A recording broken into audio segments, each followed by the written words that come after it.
Hi, I'm Carrie Larson. In Training Module 1, we covered why safe sanctuaries is needed, core definitions, and began discussing policy guidelines. All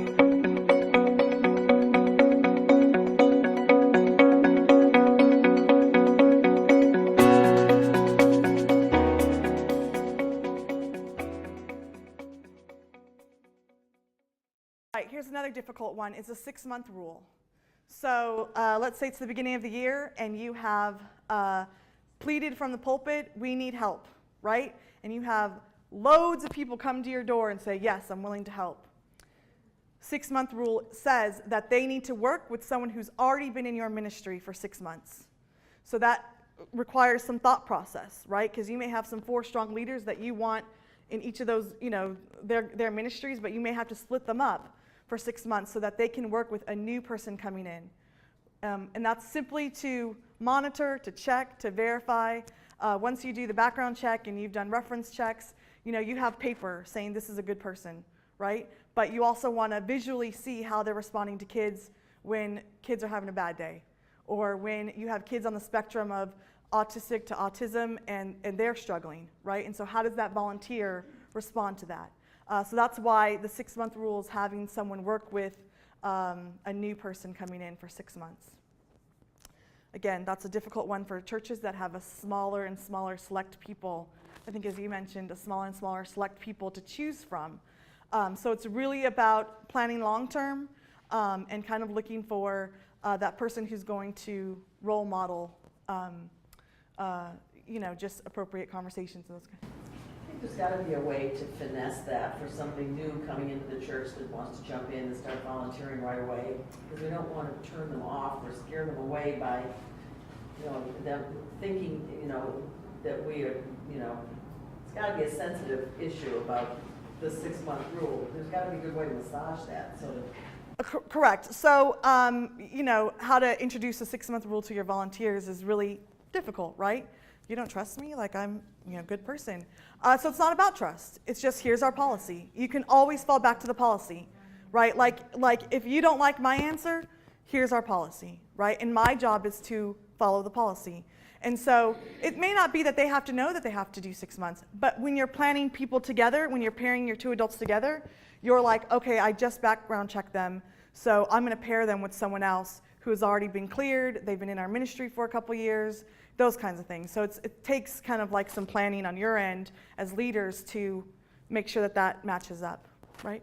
That's very much how it works by default almost anyway. I think when somebody new comes into a ministry, like if they're going to help with an event, there are more experienced people who are kind of showing them the ropes.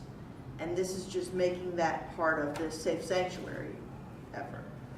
Right, yeah, exactly. Yes. Just so I'm clear, are you saying that the 6-month rule is we're talking about new people who just come to the church, that they have to be in the church for 6 months before they can work with you? Oh, that is a great question, because that is 2 different questions, actually. So the question is that a new person coming into church, brand new to your church, do they have to wait 6 months to work in your ministry, and then wait 6 months to be at the church, and then another 6 months to help in your ministry? Great question. That's kind of they don't really clarify that. But I would use your judgment, right? Like, it's a new person, you have no background on them, you know nothing.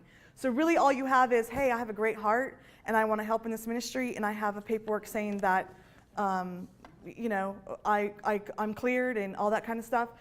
You might want to, work with the leadership team and see, their gifts and talents, and maybe mentor them as a leader. Let's go out for coffee. Let's talk about where you think you'll plug in. Maybe so that could take some time, right? But this 6-month rule is specifically for once you have an application and they've approved you to do a background check, then the 6 months begin, right? To pair up with another person who's working in the ministry. I think when Joy Thornburg Melton wrote the original documents, the 6-month rule was to keep people from shopping for churches with opportunity to harm children. Wow. Somebody had to be willing to make a commitment to the church for 6 months, and I believe originally it was 6 months membership. They have to make a commitment to actually be a member of the church. The mentoring is fabulous because haven't we all seen the person who comes in only for vacation Bible school and really should not be working with kids? Right. You know, but they're there because, you know, we need bodies, and we need somebody to help with the crafts, and by the end of 5 days, you're like, oh, and we're never going to ask them again.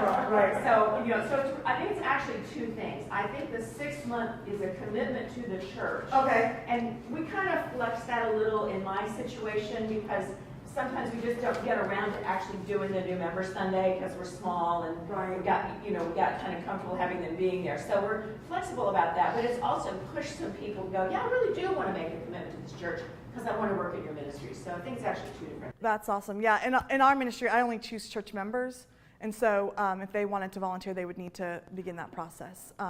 Just, again, that's a commitment. I want people to invest in the youth and in the ministry, not to a rotating door. But again, that's different, yes. 2 questions. One, what if you have a new appointed minister? Are they under the 6-month rule? I wouldn't think so, but 6 months is 6 months. And the second question is, we have some people that have chosen to be steadfast attendees, active in the church. They have not chosen to become members. Are you saying you must go through membership in order to work with you?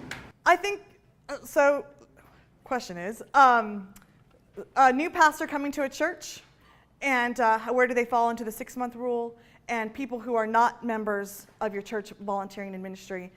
So I'll address the pastor question. The first one is they are background checked, so they... But we don't know them.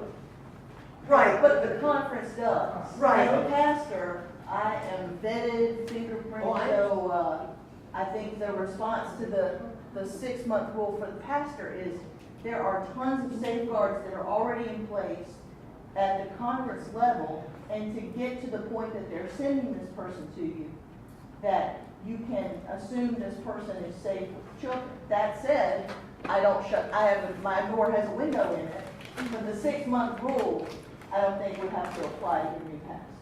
The rest of it would. Okay.